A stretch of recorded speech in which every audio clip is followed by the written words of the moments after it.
Good afternoon, everyone, and welcome to A Conversation with Chinh Chu, which is the inaugural event in our series, Rise from the Fall, Profile of a Vietnamese American Leader.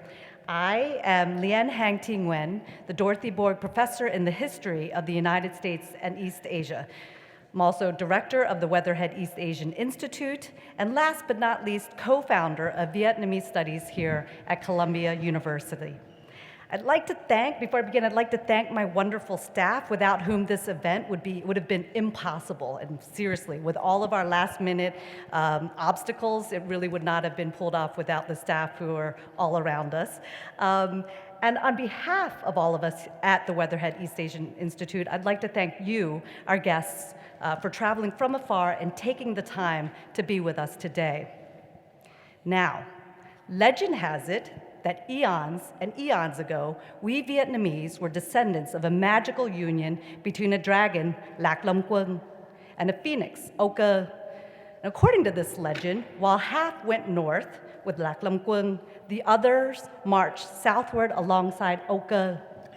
Over the millennia, and here, folks, I'm going to insert actual events as a historian in this mythical creation narrative, the Vietnamese with O Cơ feuded bitterly with their compatriots in the north, eventually fleeing their homeland on April 30th, 1975 for distant shores. Taking that as my inspiration for this Rise from the Fall series, Vietnamese Studies at Weatherhead is exploring these exceptional journeys in the lead up to 2025. A half century on, we Vietnamese have risen from the proverbial ashes of a smoldering South Vietnam to rebirth overseas. I like that. Did you guys notice I've married two mythical Phoenix legends, one based in Vietnam with the Western civilization canon, reaching even greater heights, even here in the city of New York. And of all the profiles of exceptional Vietnamese in America, one stands out among the millions, that of Chinh Chu.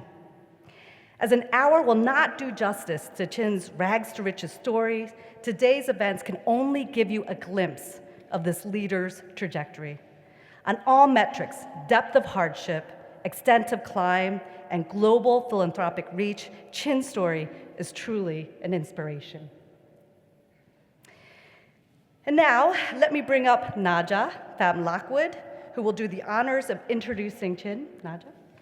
And I'm going to make her stand right next to me as I deliver this bio, because in many ways, Naja herself falls into this category of an exceptional Vietnamese American leader.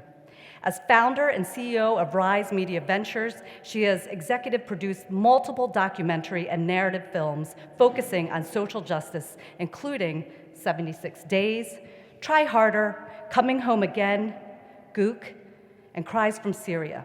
Naja's Rise Media Ventures, which supports stories of diverse voices and an investor in Impact Partners Films, financed the Academy Award-winning documentary Icarus, as well as Won't You Be My Neighbor? I'm watching that one right now, and Audrey and Daisy.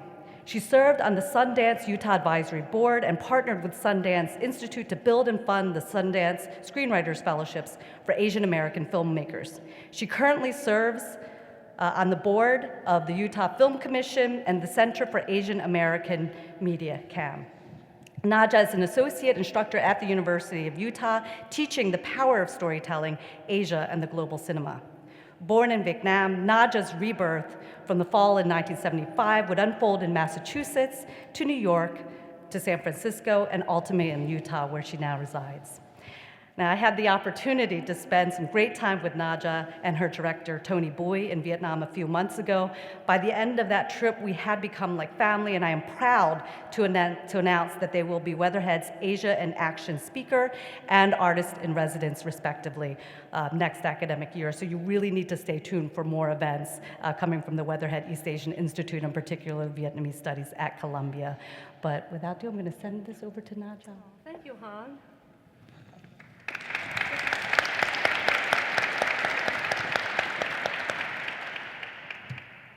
What an amazing turnout. Good evening. Good evening, Vice President Amy Rutherford, Dean Carol Becker, Dean Karen Yari Milo, Dean Emerita Emeritus Yano, Vice Provost Eugenia Lean, Professor Hung, and distinguished professors of Columbia University, Dr. and Mrs. Chu, Congressman Joseph Cao, family and friends, welcome. We have a full house tonight. I'm proud to introduce my good friend and our moderator tonight, An Do, who will lead a conversation with Chinh Chu, a part of the Columbia series, Rise from the Fall, Profile of a Vietnamese American Leader. An is a reporter for the Los Angeles Times. She has spent more than 30 years in journalism, and she has built a dedicated career on documenting the Vietnamese American diaspora throughout the US. Friends, I am honored and deeply moved to speak to you today about my friend Chinh Chu. I first met Chinh as a 23-year-old woman, having just came back from my studies abroad in Hanoi, Vietnam. Back then, there were probably no more than 5 Vietnamese Americans on Wall Street. Chinh was already a VP at the Blackstone Group. He was like a big brother to me. As a daughter of Vietnamese refugees, I was new to my surroundings on Wall Street. I had never met an Asian American man with a BMW. I never had met any Vietnamese who lived on the Upper East Side in a doorman building. It was very inspiring to see a Vietnamese American like Chinh breaking all sorts of cultural and economic barriers in this world. Chinh was always incredibly kind and an inclusive friend. I remember how he would organize weekend dinners and trips with mutual friends who were all first gens, including Indians, Vietnamese, and Chinese on Wall Street. Our lives have been so busy, and I just recently reconnected with Chinh in person.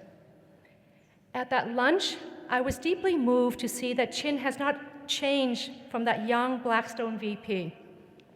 First, he has not aged. In fact, he is looking even more fit now, being an avid mountaineer throughout the world.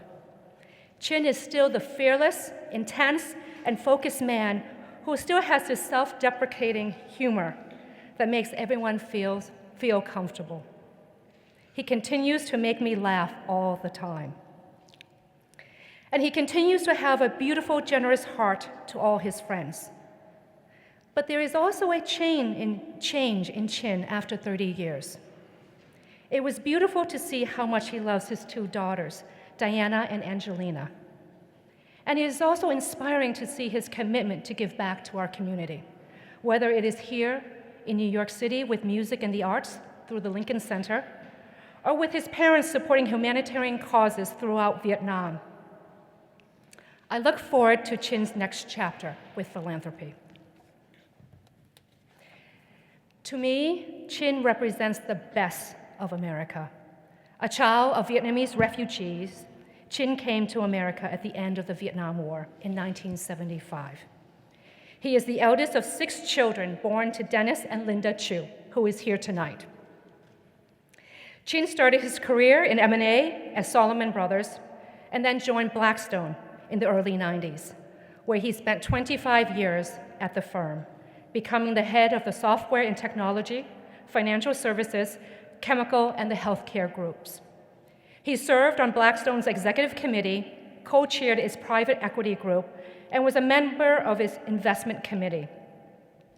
I am not going to name them all, but let's just say Chinh has led some of the most prominent and successful private equity deals at Blackstone. And as if this was not enough, Chinh then went on to find CC Capital in 2016 and has since spearheaded both traditional and private equity investments, as well as a series of SPACs, special purpose acquisition companies. Whereupon he led the successful $7.2 billion deal of the private transaction for Dun Bradstreet in February 2019. And less than 18 months later, Dun Bradstreet was taken public at a 3x return for CC Capital's equity investors. Chinh is a dedicated philanthropist in America and with his parents in Vietnam with their family foundation. He is a model for future Vietnamese Americans in terms of philanthropy and responsibility of giving back to the country that has given us so much. I would like to say a word about the format for today's talk. Chinh and An will have a conversation, And if you have any questions, we ask that you write them down on the question sheets that were in your seat, and then give them to a Weatherhead staff member who will be circulating to collect them at 5:30 p.m. We will only be taking questions that are written out. From 6 to 7, there is a reception in this room, and we invite you to stay and mingle. Thank you. And now, ladies and gentlemen, please give a hand to Mr. Chinh Chu.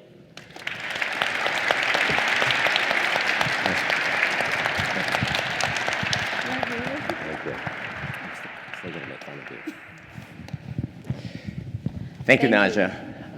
It is an absolute pleasure and an honor to be here. I'm truly humbled at the opportunity to talk and have a conversation. It started out, of course, with Naja coming into our office. We haven't connected for a number of years. And after lunch, she had a meeting with the Columbia deans, and she came back and she says, Chinh, would you consider giving a little talk at Columbia? So to me, that meant 10-minute talk, 10 students, 15 students. Sure, Naja, let's give a talk. And then later on, said, would you mind a little bit larger? I said, sure. To me, that meant maybe 30 people, 20 minutes of my time. But of course, Naja is very convincing, and it goes on and on and on. And here we are today. Thank you for the opportunity, Naja. Before we start, I would like to reciprocate for Naja talking about the BMW and the dinners by telling you guys that Naja is not her real name. It's a name that she conjured up to be sophisticated when we were young. Her real name is Nga, and nobody knows that, including you. So I would like everybody who deals with Naja to call her by her real name, please. It's not really Naja. But thank you very much. It's a honor, and I'm really humbled. Thank you so much, everyone, for your grace of presence tonight. We're in a big city, and I know you have big opportunities of where you can be this evening. So we're especially grateful that you're here. And Jing, you're a model for how a refugee has overcome so much to reach extraordinary success. I think your journey defines you, and it fascinates those around you. We come here today to share part of that, and I'd like to go a little bit backward before we move forward. I know that our audience will be really kind tonight. To start with, you and your family came to the US in 1975 as part of the first wave of immigrants to America at the end of the Vietnam War. Tell us about that transformative experience. How old were you? Who came with you? And what, if any, belongings did you take with you? The Vietnamese journey to America in 1975 was a very sudden shock for the Vietnamese people. As you know, the war ended pretty quickly on April 30th, 1975. And I think my family's journey is not that much different from a lot of other families out there. I think there was 125,000 immigrants that ended up in the US. There were many more that ended up in Canada, Australia, the rest of Europe. We learned that we needed to evacuate. My dad was already in America, in Hawaii, and we learned that we need to evacuate because the war was ending. America, of course, was pulling in support. So we had a very short time to leave the country, and my mom led 5 of us, my little sister was not born yet, along with my grandmother, to leave the country, and we ended up in Guam, a refugee camp, a military base and a refugee camp, I think 2 days before the war ended, April 28th. What did we take? I think we took a very small suitcase with us, because we had to evacuate very quickly. In Guam, 2 days after we got there, my mom gave birth to my little sister, Kathy. And literally, I think it was almost on the hour we lost our country on April 30th, 75, when Kathy was born. So there was 5 of us, my grandmother, my mom, who was in the hospital, and Kathy was born literally on almost the hour that we lost our That's country. amazing that she was that close to giving birth. Can you imagine? I'd like to briefly acknowledge anh King's parents. Dạ, xin mời hai bác đứng lên một chút được không ạ? Say hello to everyone. This is Dennis and Linda Chu.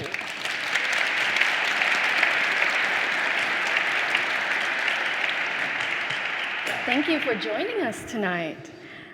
So I think a lot of the hardships that were endured was not endured by us. It was really our parents who had the burden of taking care of kids. I was 9 or 10 years old, 9.5 years old at the time, and my brothers and sisters range from that until obviously Kathy giving birth.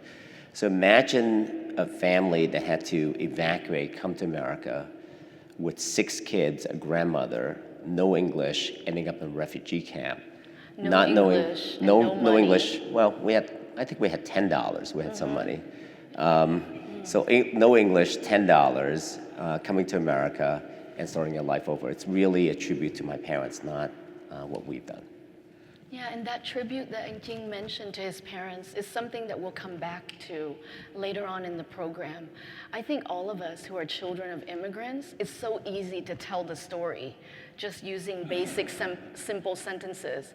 But when you actually visualize the journey and the sweat and the stress and just facing something absolutely unknown, only can you begin to understand an iota of the challenges in front of you. What did your parents do in Vietnam? My dad was a doctor, but he was also in the military. He jumped out of airplanes. He he fought in the war. He operated people. So a little bit of a jack of all trades, being a doctor. My mom was a school teacher, and we lived what we call the middle-class life in Vietnam, but it's very different from here. We grew up without a bathroom. We grew up without running water. We grew up literally going to the river to use the restroom. So very different lifestyle, obviously, in America. And it was not only the conditions that we lived in, it was just the constant fear of war, because my dad went to war. And he would come home a few days a month. We would see him a few days a month. My mom took care of the kids, and she stressed education. She stressed hard work. She stressed taking care of the siblings. We had a pretty happy childhood, despite what we would think right now as adverse conditions. But it's adverse conditions, I think, and the strength that you have inside all of us to overcome that eventually helps you weave that larger story. So how did the parents, with your dad already in the US practicing medicine, studying, how did they reunite? We were in Guam for a while until we got the paperwork, and then we reunited in Hawaii. My dad was in America learning English and not per se practicing medicine because he didn't have a degree yet. So after we reunited in Hawaii, we stayed there for 1.5 years to 2 years, and then we went to New York City, where my dad studied medicine again, got his EACFMG after he learned English, and he became a doctor in America after a few years. Yeah, another hardship and another element of the perseverance that you were taught growing up. I think as so much of immigrant life in America involves who helped us along the way. And people that helped you in school, in day-to-day living, all those early years in Hawaii, and then later in Queens, when you came to New York. I also did a lot of research and talked to people who know you, and they said that your mom had a strong, steady hand in raising you with her emphasis on education. What does that role play in your household in the past? And did you grow up in a pretty strict environment? I grew up in what I thought a typical Vietnamese environment, but we had very strong, loving parents who worked really, really hard. And so we saw the work ethics, we saw the emphasis on education. Obviously, my mom was a teacher, so It was something that came almost organically, not something that she had to stress. And my dad, I remember when we first came to America, before my dad became a doctor, again, my parents had to do jobs that are manual labor, right? My dad cleaned, I think, bedpans in a hospital. My mom, sometimes we would help out. My mom would clean houses. Honest, honorable living, just to bridge the gap before we were stabilized again. But the focus on education was there, the focus on hard work was there, but the key was the family unit and how we went through the adjustment in America. It's so fascinating to see the early stages of immigration when our elders came, and no one really had just one job. Everyone had a full-time job, a part-time job, and then maybe a second part-time job. And then in between they raised their kids, and just learning the very basic of things, like how to open a bank account, how to enroll your kids in school, things that modern day life, for Vietnamese families, we completely take for granted. And I really give so much credit to our older generation for establishing some of these and helping us. And they did all of this without phones or the internet, right? In so many Asian American families, I know that the older generation push their kids toward careers of respectability. And I'm sure that aside from our audience members tonight, there's a significant number of people working in finance, but there must also be engineers, doctors, and then some that have gone toward the arts, professional performing arts or fine arts. Did you ever feel that push, Jing? My parents really wanted us to be doctors because it was the noble profession in the Vietnamese culture. Up until 10 years ago, I'm not sure my parents knew what I did. I think they understand it now, but I'm not sure they did all these years. And so I actually started out in college taking some pre-med classes, some bio classes to try to please my parents. But my natural inclination and passion was business. So it was a very easy switch to go into the business side of the world. What led you to business? Not just the passion, but you told me once this story, which I thought fascinating. In college, and King was going to university in Buffalo, and every summer he had a sales job. Tell us more about that. So it started out actually in high school and junior high school. I think I have a couple high school friends here where we sold potato chips and newspaper subscriptions and other things in high school on an entrepreneurial way to make money. That was successful. And then in college, instead of getting a regular summer job, I was a door-to-door encyclopedia and cookbook salesman. So I sold everything from cookbooks to beautiful Bible stories to study guides to whatever it was. The company was named the Southwestern Company. So at the beginning of summer, they would ship you to Nashville to have a 1-week training school to learn how to sell. And literally selling means knocking on a door of somebody you don't know and try to get in the house, and within 30 minutes, try to sell a set of cookbooks or encyclopedias, whatever you judge they need, and taking a 40% deposit without giving them the books. And then promising at the end of the summer to come back and give them the books because all you had was just a sample. So they shipped us the first summer to West Virginia, thinking that would be a great territory for an Asian student.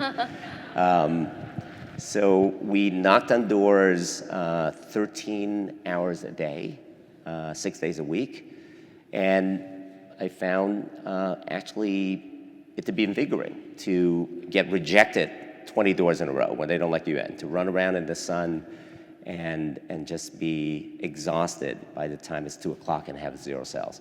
And it was 0 commission, it was, zero base salaries, all on commission.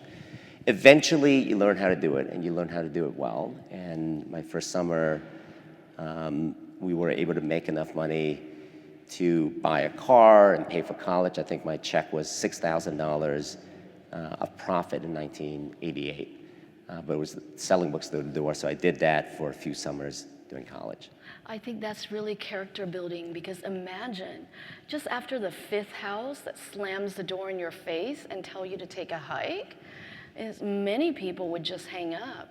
But the twist was that you sold these products without having the actual product. Not many people can close a deal like that, so it kind of prepared you for learning the numbers, learning the ropes, and what led you to finance? Because in those days, Vietnamese American college students just didn't go into investments, and our parents had no background knowledge of that so-called foreign world. So after a number of successful summers selling books, I was convinced I'm going to go into sales or become a motivational speaker or go into marketing or so I applied at, I remember, Ford Motor Company to be a marketing person, Macy's down at Herald Square. So I got offers from Macy's to run, I think it was to be a buyer for the women's department at Macy's, believe it or not. That would have been an interesting job. And that was my career. I was headed that way. And then I saw an ad in the Wall Street Journal talking about financial analyst program on Wall Street for a 2-year program in mergers and acquisitions. I had no idea what that was, so I looked it up. I went to University of Buffalo, so that wasn't a very popular career. And so I sent out, and actually, this is a little embarrassing, I saw a movie named Wall Street right after that. And I associate Wall Street, okay, I get it. It's a pretty exciting lifestyle. So I submitted 13 or 14 letters to apply for Morgan Stanley, Goldman Sachs, all these firms to be in the financial analyst program. I went off to Christmas vacation and came back, and I got 14 replies. I was really excited, opening up the letters one by one. They were all rejections because I wasn't qualified, they say, to be granted an interview. So just like in sales, I got 14 rejections. I said, oh my God, this is really exciting. That means this is a really good job. They really are missing something. I really belong here. So I then went out to 85 Broad Street, where Goldman Sachs headquarters was. I just sat in the lobby for a day, talking to everybody, figuring that eventually they'll give me an interview. Eventually, security guard kicked me out, no jobs, no interview. And then at Cornell, I found out they were hosting a reception for Salomon Brothers for this exact same program. So we drove from Buffalo, snuck in through the side door, and came in, and I met Paul Wetzel and Richard Blackett. And they were very nice, and they said, look, you don't belong here, but we'll give you an interview if you come down next week. And so that's how I got an interview at Salomon Brothers. And I BS my way through a job. I literally did not know anything about financial analyst program. Are there any college students or young graduates in the audience? Raise your hand. Yeah, are you guys taking notes on this technique? I don't think it'll work today, guys. Why not? Why wouldn't it work? No? Never give up. That's the philosophy. So by now, you've decided to pursue investment banking and private equity. You did a stint with the aforementioned mergers and acquisitions department at Salomon. How did you come up with a strategy to finally get hired? Because after that, you ventured over to Blackstone. Put us in the room where you pitched the strategies to Mr. Schwartzman and replay some of that conversation. After 2 years as a financial analyst back then, it was 1990, most people went back to grad school. So I wanted to stay on Wall Street. So I interviewed with a number of firms. I got job offers at some of the larger firms, but I also interviewed at this very small firm, Blackstone. And I know it's really incredible to think of Blackstone as a small firm, but way back in 1990, Blackstone was a very small firm compared to Goldman Sachs, compared to other private equity firms, KKR. The firm got started not too long ago, and I met Steve Schwarzman during this interview, and he was painting this grand picture of what Blackstone could be. Incredible vision. We're going to be the largest private equity firm in the world. We're not going to only be private equity. We're going to do this, that, and the other thing. And I was just absolutely enamored with the vision. And I took a leap of faith and figured that I would work with Steve in a very small environment. It worked out great. If not, I'll go back to grad school in a couple years. So I went to Blackstone, and Blackstone was so small then, you did everything from M&A, what I did at Salomon Brothers, to private equity. We did some real estate deals on the side. We just did restructuring deals. We had a merger arbitrage business then, so we just did everything. And I just learned a lot and grew very quickly at Blackstone, so I decided to stay. It's been an incredible journey, and as you know, I was at Blackstone for 25 and a half years before I left about 6.5 years ago. Did he ever reflect on that first meeting with you and he said, you were just sitting in front of me and this is what I thought of you? He did. He and I have lunch very regularly, including today, and he reflected on that. He thought I was completely raw. He was taken aback by the West Virginia salesperson story, and he laughed at that. I think in his mind, one great thing about Steve is that he identifies talent. And as you know, building a firm is really about identifying talent, nurturing it, and adapting that talent to your mission statement and having the right culture and the right people. It's really people, people, people when you build a firm. And if you look at Blackstone today, one of the incredible things about Steve is that if you look at John Gray, Barada, who's head of private equity, David Blitzer, who's head of Tact Ops, and obviously I left Blackstone, but the four of us did not have an MBA. So he selected individuals that he thought was talented. He helped mold us, he helped mentor us, and the firm is an incredible firm because of the people in it. And I think that's one important lesson, obviously, to be learned. Yeah, it makes all the difference in the world when you have the correct alchemy and find that absolute right person, whether it's for your project or for, your personal life. And I think the talent spotting, like you said, is a major talent in itself. I would hope that some members of our audience, when you're thinking about interviewing people or you're going to an interview yourself, the authenticity shines through, right? You were showing him kind of a sense of your energy, like this is what I can do. I don't have the right pedigree, but what does the right pedigree mean anymore in this global society? It's something that I think is really, really fascinating. You're working right now at Blackstone. Were you just toiling day and night? Were you, in a sense, replicating some of the life lessons that your parents taught with their sweat? I've done literally hundreds of interviews with Vietnamese Americans of all ages, of all stripes. And across the board, no matter where they came from, one thing emerged, which is that incredible work ethic. How did, that refugee survival instinct, how did it shape you? The work that we did in M&A and investment banking was really long hours, hard work, and stressful. But I view that as a good thing, not a bad thing. I think we have the privilege, we have an incredible opportunity to learn, to get well compensated in our fields and grow as individuals. I remember in the first 7 years in my career, if you can get home to watch Seinfeld at 11 o'clock at night, it would be a good night. So any night of the week, including Saturday and Sundays, if you get home to watch Seinfeld, it would be great.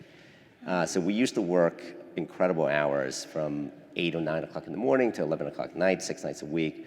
But I never thought of it as a toil or hard work. I felt I was learning a lot, I was growing, and it was an absolute pleasure. And I think part of it's the refugee mentality, part of it's what my parents bestowed to me, and I enjoyed the work. And as you know, the old adage, if you really enjoy the work, it's really not work. Right, right.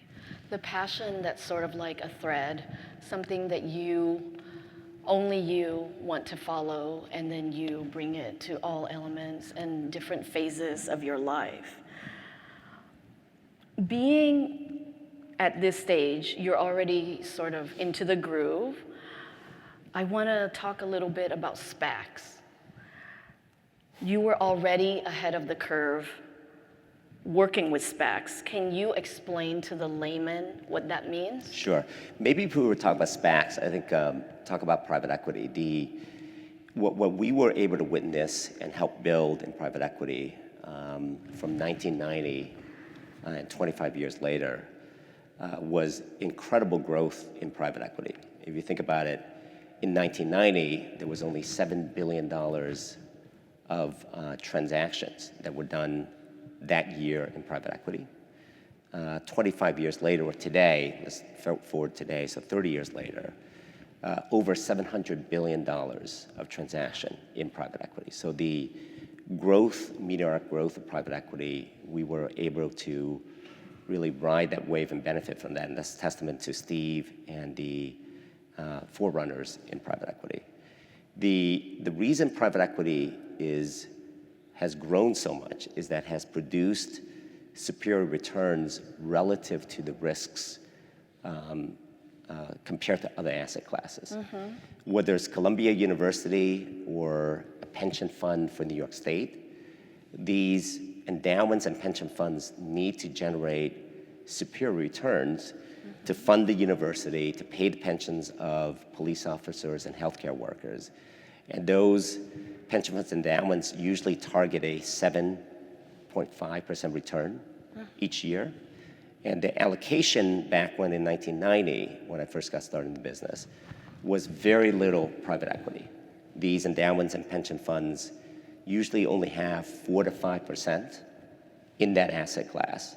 And they had 40% equities, and the remainder was in cash and treasuries, fixed income securities. But the problem is, if you're trying to earn 7 to 8%, and equities, as you all know, having a lot of finance people here, earn an average of 9 to 10% compounded over a 40, 50-year period, but you only have 40% of your money, of your proceeds in that, you can't earn that 7% or 8% for overall. So the various endowments and pension funds need to figure a way to have higher returns. Otherwise, the system would be broken. So private equity was a very interesting asset class that people were learning about way back when I got started. That 40%, that 4% allocation is now 20% today for pension funds on average, and the 4% allocation today for endowments, I think Columbia has a $13.3 billion endowment, is approximately 40%. So it's grown that much that that gave the rise to private equity. And why is that? Because private equity generated, according to a study by, I think it was Kaplan and Harris, over a very long period of time, superior returns. Private equity generated 17% return compared to the stock market, which has a 10% return, with half the standard deviation of risk. So you have lower risk on average, or lower variations of return, but higher returns. And that's in a very simple way, explains the rise of that asset class, private equity. Is that helpful? Yes. Or is that too much? I only caught 80% of that. How about you guys?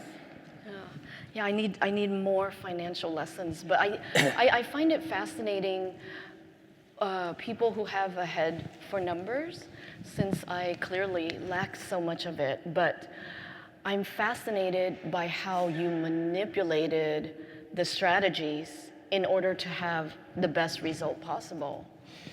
Yeah, I don't think it's manipulation. I think private equity was born out of financial engineering at first, the first phase of private equity in the early 1990s. Then it evolved into something very different. It evolved into finding great companies and also having operational bent to have best of breed ways of managing the business to generate superior returns. So it is an evolution of the industry, but very simply, private equity yields superior returns with lower variations than the stock market. And that's why the various pension funds and endowments are increasingly putting in more money into alternative assets to generate higher returns for various institutions, including Columbia and various pension funds in New York. So at this time when you were immersed in the thick of this, you were one of the few Vietnamese Americans working in that environment. And is this the time when Naja, or is it Nga? Yeah, that it's you Nga, it's not Naja. kind of like stumbled toward each other and created your own crowd? Yeah, I think at that point, there were very few Asians and certainly very few Vietnamese Americans working in finance. So it was a very small group of people, and we met through various different parties. And you organized all those weekend outings, right? I guess I did. Yeah. Wow. You're the founder of CC Capital. What led you to venture out on your own? After being at Blackstone for 25 and a half years, I felt that I've done most everything I wanted to do at Blackstone. And I wanted to create my own firm, start my own firm with Doug, my co-founders here today, to do the same thing but with a very different bent. We want to focus on only very high quality companies and invest with longer duration capital at CC Capital. So it could be a combination of traditional private equity deals, or it could be in the form of a SPAC, which could segue into your question. So an example of a traditional private equity deal was we took Dun Bradstreet, which is a 150-year-old, 174-year-old company actually, private back in 2019. This is a company that has had Lincoln and a couple presidents working inside the company. That's how old the company is. Phenomenal business, but with a little bit of a broken culture. So we were able to buy the company, take it out of the stock market for $7.1 billion. We put in $2 billion of equity and reinvigorate the company by changing over management. I think most of the top managers we replaced. We took out costs. We sold a business, we bought a business, but the key was that we reinvigorated growth. The company needed to grow, the company needed investment, and the company grew under our ownership, despite the fact that over the last decade, Dun & Bradstreet was flat, didn't grow at all. We then took it public again in a very short period of time, and as you, I think Naja mentioned, our $2 billion of equity capital was increased to over $6 billion within a very short period of time, given the operational changes that we made to the company. And once again, it comes down to people, as we talked about before, and culture. The people we changed at the top, and we changed the culture from a very stagnant culture into growth. So the people, once again, sort of the talent spotting, right? Putting in the right personalities in the spaces that lack them. Yeah. When do you think we can expect to see more Asian Americans on Wall Street? I think the present. There's a large group of Vietnamese finance professionals here, and it's gratifying to see the great talents being diverted from medicine to go into finance. It's great to see from all over, actually, from BlackRock, JP Morgan, Morgan Stanley, some hedge funds being here. And I'm very gratified to see that. I think it's the present, it's not the future. That's great. There's one thing that I've been curious ever since I started researching you. And because I had your full name, I didn't have like a newly created name. I was able to get quite a detailed dossier. So what does it mean for you to be Vietnamese American in this industry where there are so few like you with someone of your background? I think the great thing about finance is that there's no glass ceiling. It doesn't matter whether you're a Vietnamese American or you're any other nationality. I think what we look for is talent. We look for great people. We look for potential. We look for somebody who work hard, and there's no glass ceiling. So, yes, it's great to see other Vietnamese American, but frankly, there's no glass ceiling. There's no issues with being Vietnamese. I've never found that to be an issue. Yeah, I think it seems like you started puncturing that glass ceiling a little bit in your early years when you walked in and crashed the party and got your interview and things like that. I want to take a gentle step over to fatherhood. I find that part of your life, part of what makes you whole and what is sort of like underneath driving that passion. What is the best piece of advice that you've given your daughters? Love to cover that, but do you want to talk about the SPAC? You had one question that I didn't answer. So you asked a question, what is a SPAC in very simple terms? SPAC, as you know, is a special purpose acquisition company. That's what the acronym stands for. Very simple term, it's a way to take a company public in a differentiated manner instead of through the traditional IPO. A SPAC, very simply, is a pool of capital that you merge with a business to take the company public through that pool of capital instead of going through a traditional IPO process.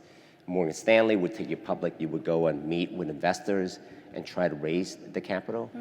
A SPAC merges with the company and provides a whole host of other advantages to the company, including, in many cases, the capital is already there.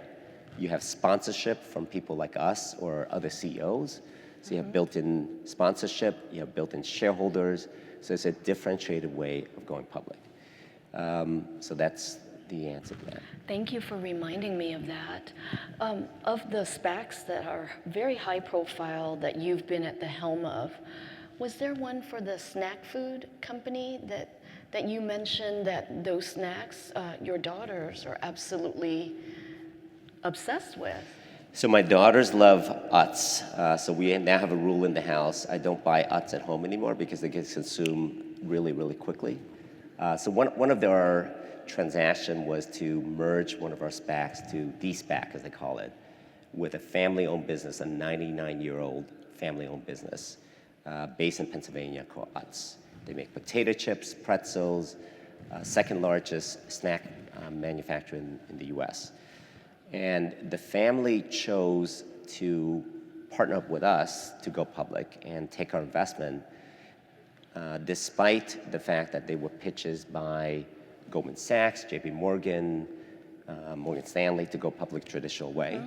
And there were also attempts by private equity firm to buy the company or to do a traditional private equity deal. I think it's a very high quality business. It has a lot of runway. It has expansion opportunities to the West Coast and the Midwest. And we think we're going to be an investor in that for a long time. It's a very good example of how a SPAC could be paired up with a very, very high quality business. What convinced them to go with you versus all those other competition? It certainly comes down to the structure is a differentiated structure. It certainly comes down to for us to be good partners, but really, once again, it goes back to the people. There was a good partnership. They feel that we could provide them certain advantages, being on the board, being partners with them. We have a playbook to help us grow faster. We have a playbook to help them achieve more value. So it comes down to the people. So a lot of the deal business comes down to people. So the chemistry, yeah. Going back to my earlier question, what is the best piece of advice that you've given your daughters, you think? Pursue passion, pursue happiness, and what I ask them, and Diana will tell you, and Angelina will tell you, almost on a daily, certainly weekly basis, random acts of kindness. So we always talk about not so much grades, but what did you do today for random act of kindness? I think it's very important. Living in the world we live today, where we're so privileged, we're so blessed with everything we have, everybody in this room, to make sure that we give back, make sure that we are good people, not just take everything for granted. So we talk about that pretty consistently, almost on a daily basis. I think it's very endearing that someone with your sort of intense schedule finds the time to take your daughters to school, as you were telling us about, and then you're teaching them the importance of passion, but also the importance of charity. You know, you're taking them in the summers for 2 to 3 weeks to places like Peru, Tanzania, Vietnam. You don't want to just write a check. You want the children to experience with their own eyes, to wade into unknown territory and connect with the local community, find out what their needs are, and maybe try to meet them. I think that's very important. I think whether whatever you do at a small or big level, it's important not to only write checks, but to be involved, to be there with your time and your ideas and your contributions. I think it's important. I also think philanthropic work is not writing a check and having your name on the building. I think that's, for people who do that, it's great, all respect in the world. But I think it's more, the true giving is how you influence and how you leave a legacy. And I think that's what we try to strive for. And I think we're at very early stages of it. Yeah, well, it needs to start young, so I'm really excited to hear about something like that. With the Wall Street mountains that you've climbed, you know, you now have a foundation, and partnering with your parents, you're intensifying your focus on giving back. Are there certain areas that especially interest you? How are you transitioning to philanthropy? Yeah. I think I'm behind. I think we're all so busy with our worlds. We talk about philanthropy a lot, but we don't actually spend as much time as we should doing that. So I think we're behind. We try to have a little focus on our firm. I try to do it personally, but frankly, life sometimes gets in the way. And we need to, for myself, need to accelerate that over the next 5 to 10 years. I was talking to Lian and Naja about that, on how to actually really focus on that over the next 5 to 10 years. My parents and I focus on causes in Vietnam, whether it's schools or humanitarian projects. My daughters have an interest in Tanzania, land conservation, and I also do a lot of work in New York City with regards to other causes relating to education and music, but I think we are behind and we need to accelerate that. I like this sort of we are behind kind of answer, because sometimes that propels you, you know, realizing that, or even thinking that you're a little bit behind, it gives you that oomph, kind of like that push. And then somehow you'll end up being further ahead quicker than you might think. Before we continue, I want to check with Han. How are we doing on time? Perfect. Good.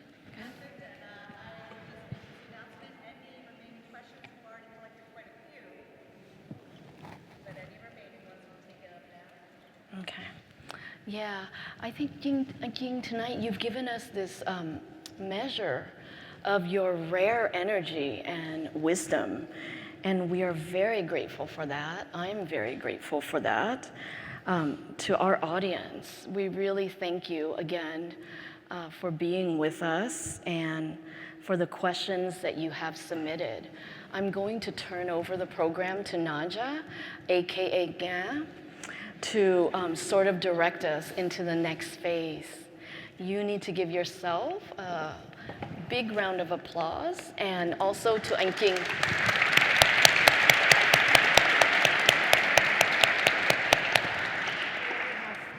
Thank you. We only have 5 minutes for questions, and thank you. I have quite a few. So let's start. You actually have a little more than 5 minutes. I'll let you know. I'm sorry? You have more than 5 minutes. Wonderful. The first question. Do we need to play the Jeopardy theme? Yeah. What do you consider as your biggest mistake throughout your life? How did this event push you forward? That's a good question. I would advise everybody to go back to grad school. I've always had this consistent theme.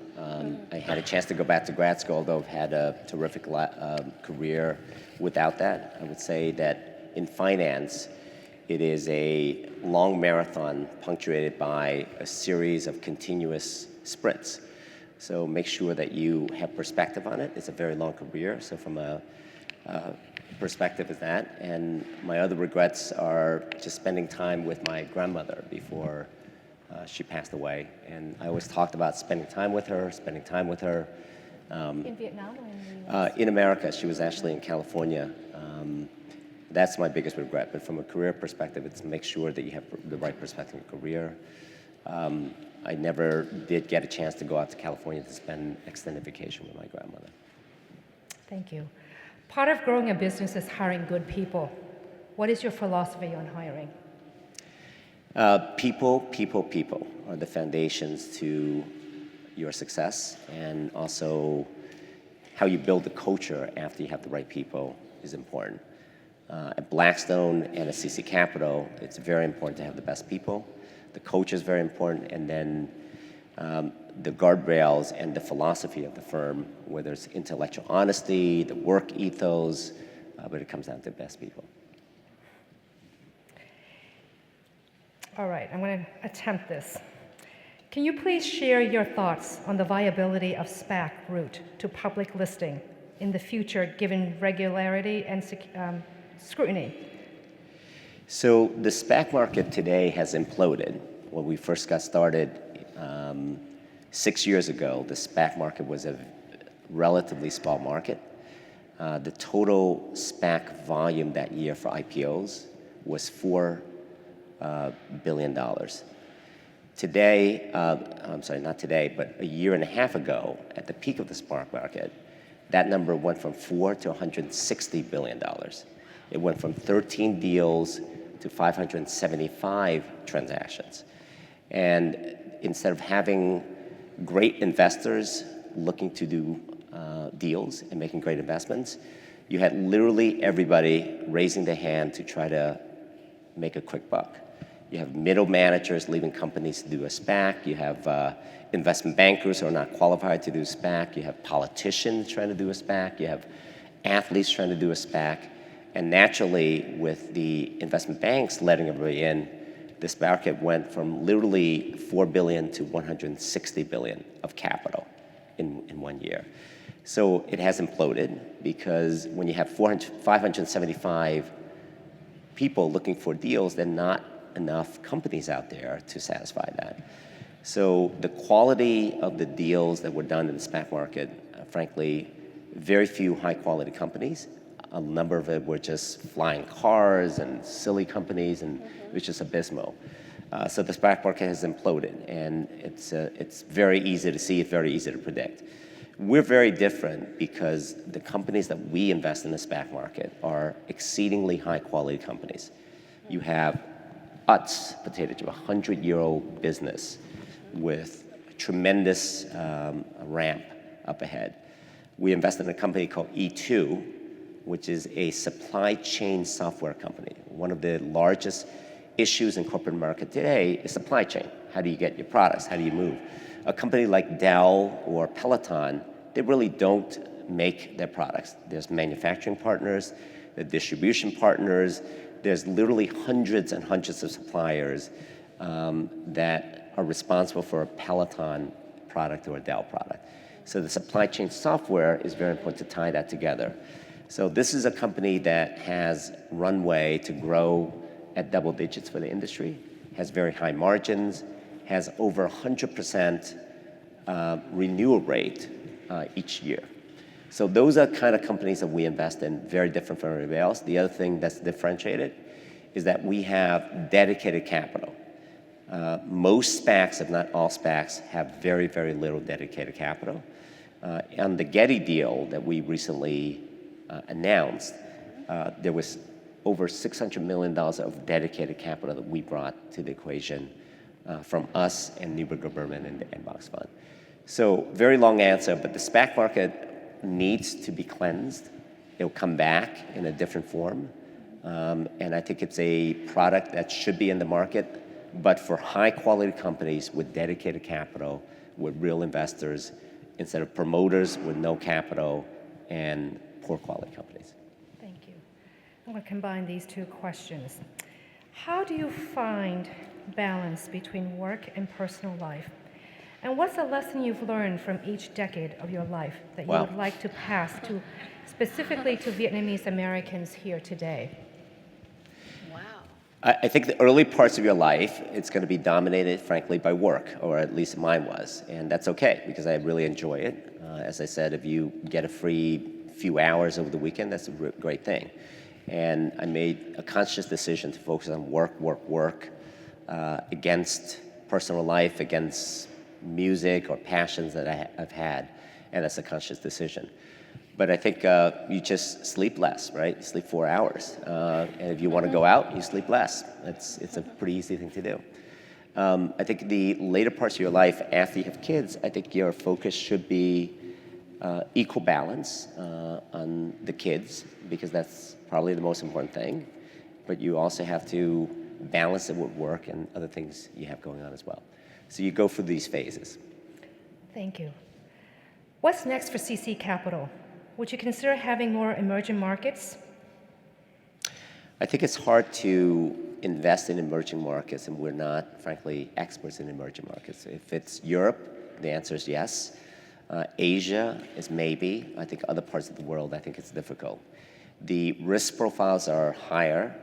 The returns profile are relatively the same. And there's so many great opportunities in North America and Europe that I think emerging markets would not be one of our key focus. So would you think that too, because the follow-up question is, do you think there are opportunities for PE deals in Vietnam and Southeast Asia? There are. There are terrific PE deals in Vietnam and Southeast Asia. There are firms that are better suited to do than CC Capital.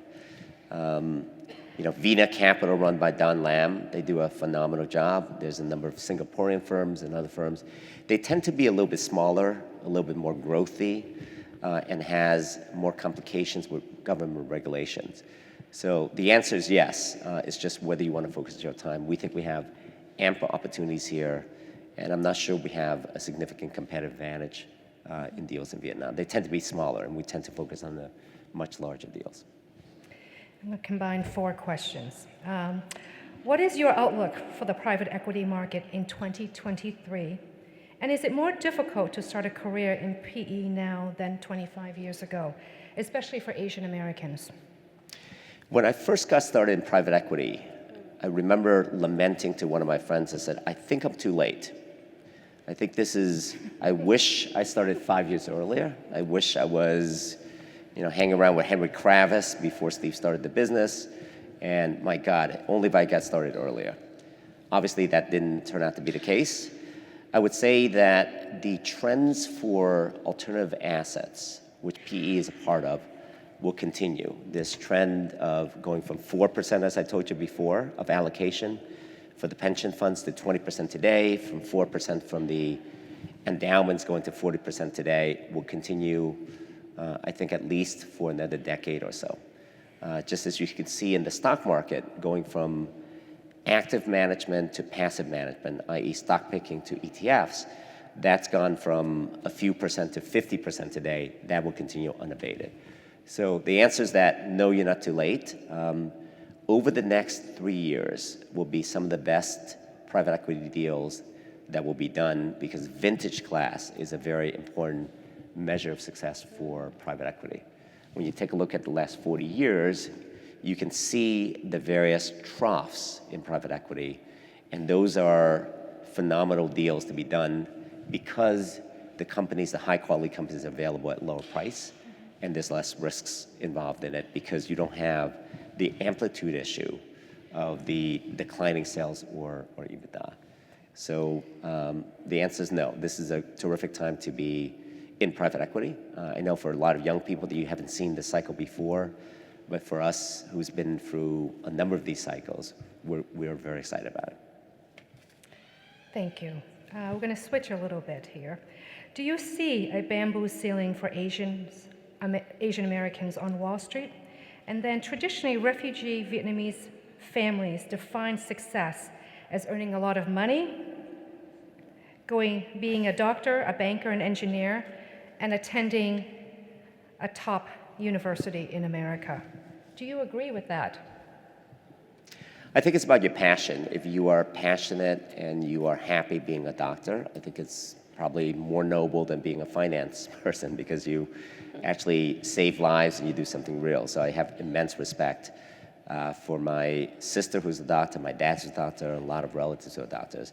But you have to find your passion. I think if finance your passion, it's not about the money. It's about the learning. It's about the contribution you have, and it's about enjoying your job because you can't work 70, 80 hours without really, really enjoying it.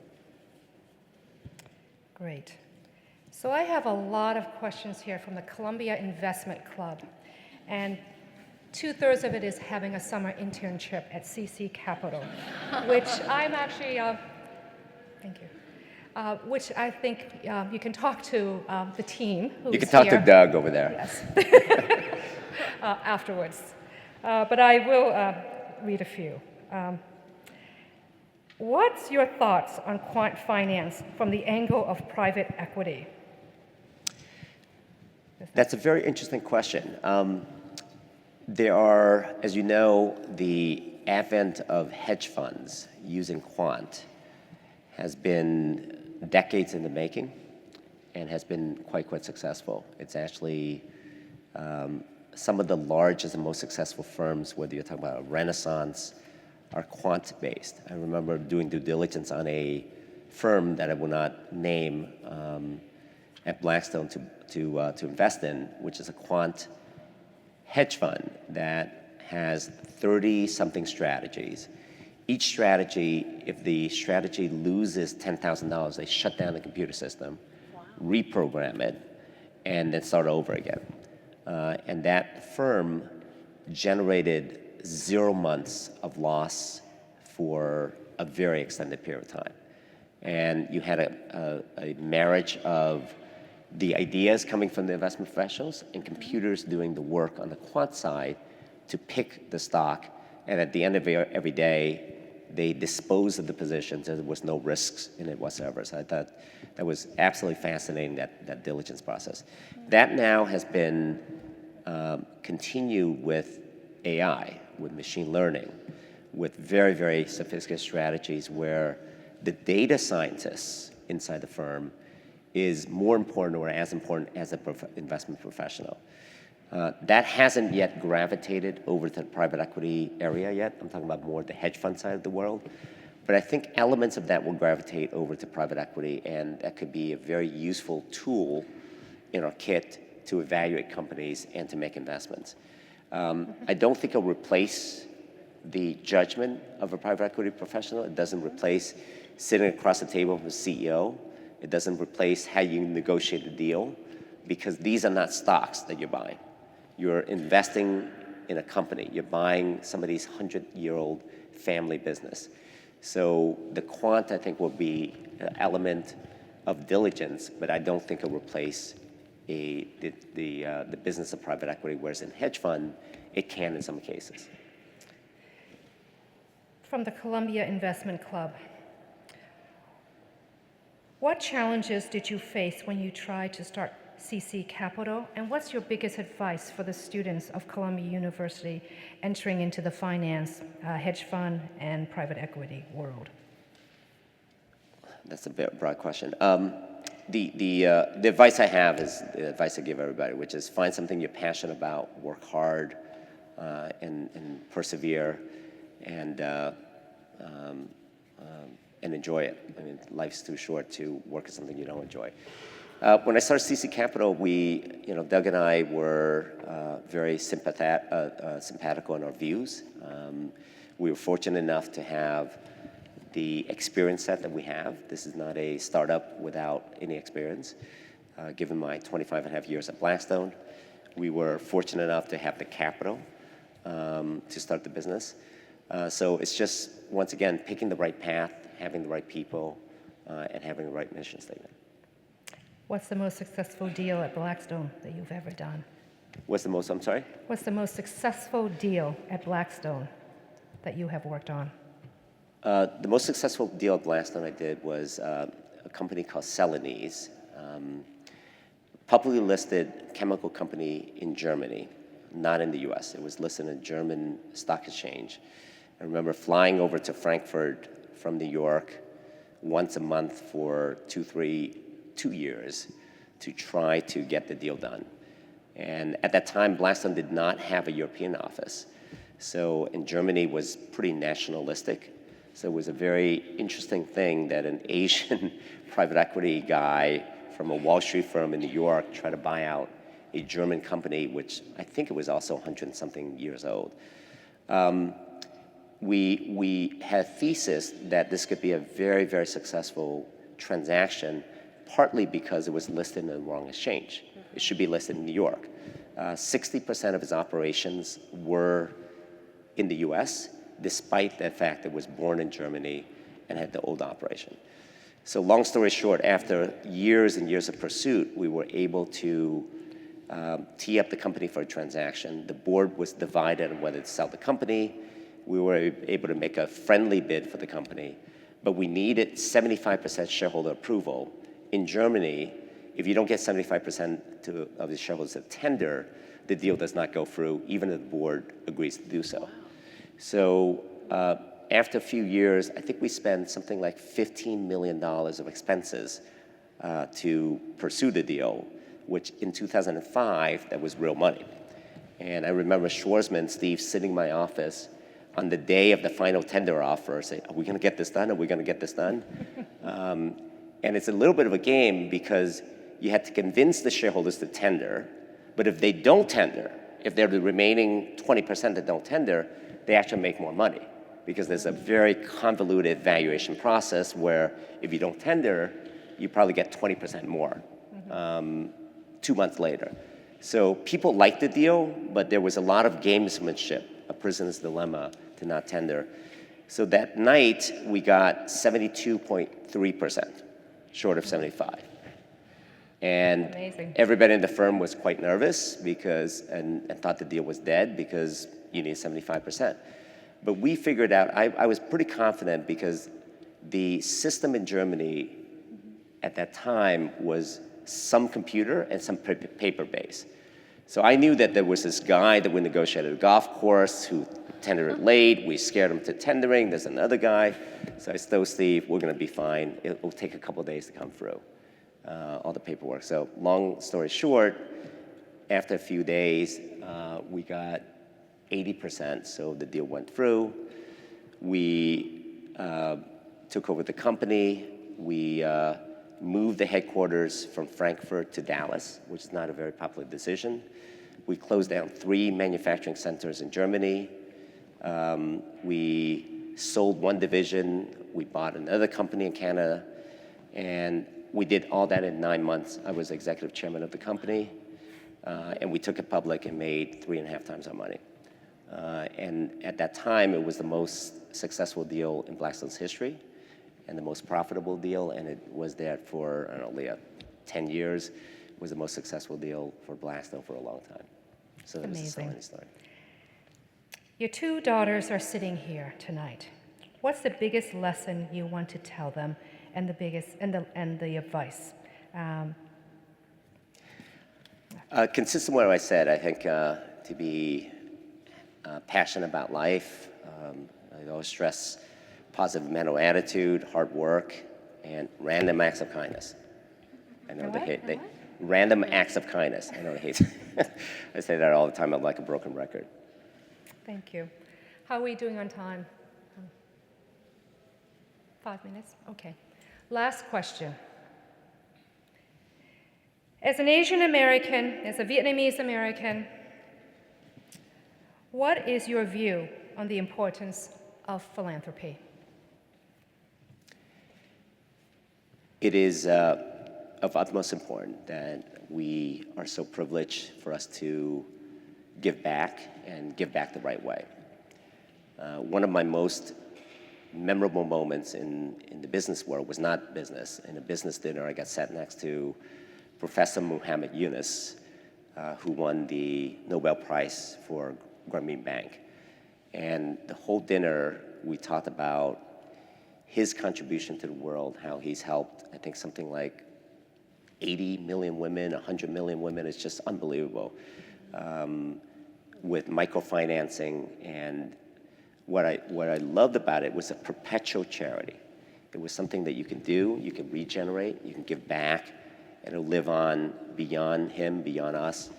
And I'm really, really fascinated in that. That's something I'm doing a lot of work on and a lot of thinking about, on how to have a regenerative charity, to have a legacy that's beyond any of us.